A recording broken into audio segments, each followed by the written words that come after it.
महाराष्ट्र राज्य वीज तांत्रिक कामगार संघटनेच्या वतीनं ICAI भवन येथे राज्य परिषद आणि खुली केंद्रीय कार्यकारिणी सभेचे आयोजन करण्यात आलं।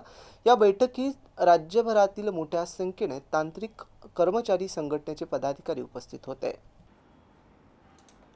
कार्यक्रमाचं उद्घाटन राज्याचे राज्यपाल हरिभाऊ बागडे यांच्या हस्ते करण्यात आलं। यावेळी संघटनेचे राज्य सरचिटणीस झैर सिद्दीकी यांच्यासह अन्य पदाधिकाऱ्यांनी तांत्रिक कर्मचाऱ्यांच्या विविध समस्या, नोकरीची सुरक्षितता, सेवा सुविधा आणि इतर मागण्या राज्यपालांसमोर मांडल्या। उपस्थितांना मार्गदर्शन करताना राज्यपाल हरिभाऊ बागडे म्हणाले की महावितरण सरकारी क्षेत्रात राहो अथवा भविष्यात त्याचे खाजगीकरण झालं तरी कोणत्याही तांत्रिक कर्मचाऱ्याची नोकरी जाणार नाही।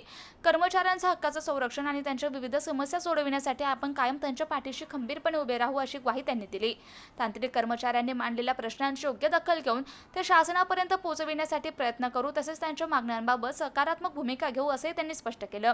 या कार्यक्रमास राज्यातील विविध भागातून आलेले तांत्रिक कर्मचारी संघटनेचे पदाधिकारी आणि कार्यकर्ते मोठ्या संख्येने उपस्थित होते।